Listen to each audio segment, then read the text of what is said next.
한동훈 장관님께 질문드리겠습니다. 예. 오늘 이재명 대표 최측근으로 꼽히는 정진상 민주당 대표실 정무조정실장이 검찰 소환의 조사를 받을 예정이죠. 출석했다는 보도를 했습니까? 봤습니다. 예. 그 뇌물 혐의 그리고 유동규 성남도시개발본부장 압수수색할 때 통화해서 휴대폰 집어 던지라고 그 사주한 거과 관련인가요? 제가 아직 기소 전 단계이기 때문에 구체적인 혐의에 대해서 법무장관이 말씀드린 건 부적절합니다. 이 정진상 실장은 민주당 이재명 대표가 변호사로 활동하던 시절 처음으로 인연을 맺어서 성남시 정책실장, 경기도 정책실장을 지냈다고 합니다. 그리고 대선 때는 민주당 선대위에서 후보 비서실 부실장을 맡았다고 합니다. 이재명 대표도 지난해 10월 3일 후보 시절 대장동 개발 의혹 국면에서 측근이라면 정진상, 김용 정도는 돼야 되지 않나 이렇게 말을 했습니다. 화면에 보시겠습니다만은 작년 11월 5일 예결위에서 박범계 장관께 질문을 했습니다. 국민들의 의혹 해소를 위해서 정진상 씨 수사를 해야 하지 않느냐라고 물으니까 혐의가 있거나 혐의를 소명할 구체적인 단서가 드러나면 수사기관에서 하지 않겠습니까? 라고 답변을 한 바가 있습니다. 혐의가 드러나고 있고 구체적인 진술들도 나오고 있습니다. 한동훈 장관님, 검찰 수사 문제여서 직접적인 언급을 하시기를 적당하지 않으실 수 있겠습니다만은 수사가 속도를 낼 수 있도록 국민들의 의혹에서 빨리 밝힐 수 있도록 의혹을 그 부분은 주문하실 수 있지 않겠습니까? 이건 그냥 통상적인 지자체에서 있었던 그 지자체에 있었던 여러 가지 범죄에 대한 통상적인 범죄 수사입니다. 그 이상도 이하도 아니고요. 예, 거기에 대해서 관련자들은 시스템 내에서 다른 국민들과 똑같은 방어권을 가지고 방어하시면 될 문제입니다. 한동훈 장관님께 질문드리겠습니다. 예. 라임 사태로 기소돼 재판받던 김봉현 씨가 11일 날 전자 팔찌 끊고 도주했습니다. 현재 지금 어떻게 조치되고 있나요? 법 집행기관들이 총력을 다해서 지금 소재를 쫓고 있는 상황입니다. 예. 그 1천억 상당의 횡령, 91억 원대의 사기 혐의를 받고 5개월 도주하다가 구속된 지 2개월 만에 보석으로 풀려났습니다. 그리고 이 사건 핵심 인물 중 하나는 징역 20년이 확정이 됐고 또 다른 사람은 2019년에 출국해서 3년 동안 도주 중에 있지 않습니까? 그렇습니다. 이 중범죄자인 김봉현 씨가 보석 청구가 받아들이는 게 바람직했다고 생각하십니까? 법원의 판단에 대해서 평가하기는 어렵습니다만 대단히 이례적이라고 생각합니다.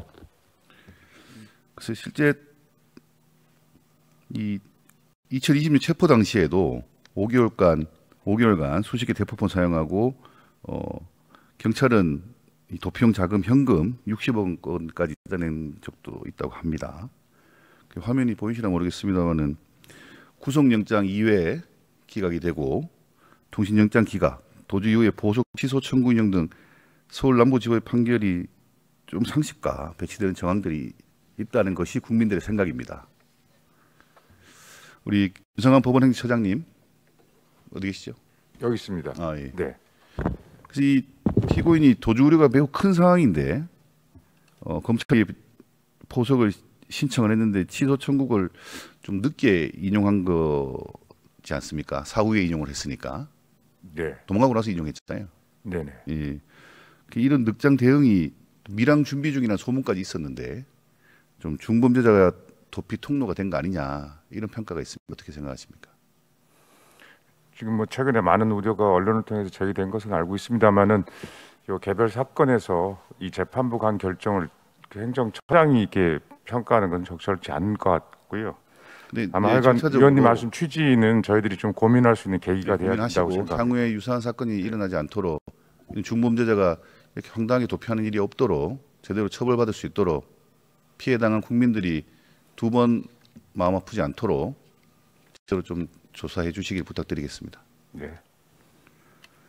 그리고 한동훈 장관님, 예.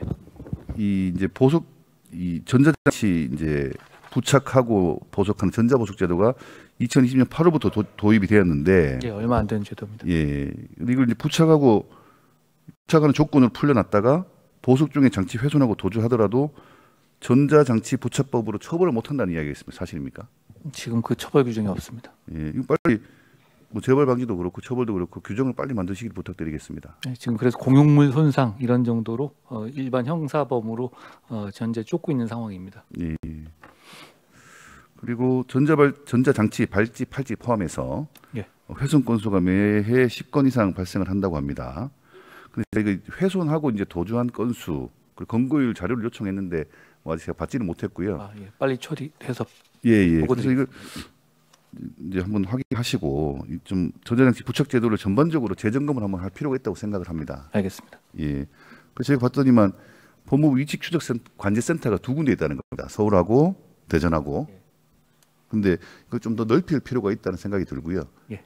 이 지자체하고 전자감독 위치 추적 시스템하고 광역 그 CCTV 좀 연계하는 걸 하고 있는데 좀 더 좀 세밀하게 할 필요가 있다. 지금 이제 그 지자체로부터 연계가 되는 범위를 점점 넓혀가고 있는 상황입니다. 그게 예. 넓어지면 저희가 많은 효과가 있을 거라고 생각합니다. 그리고 이 관리하는 인원도 적다는 이야기가 있습니다. 인원은 항상 저희 뭐 인원이나 예산은 항상 저희의 뭐 숙제입니다. 그래서 이렇게 큰 범죄를 저지른 사람이 이제 막 도주하고 그런 사건이 있는데 예. 반드시 잡아야 될 것이고 예.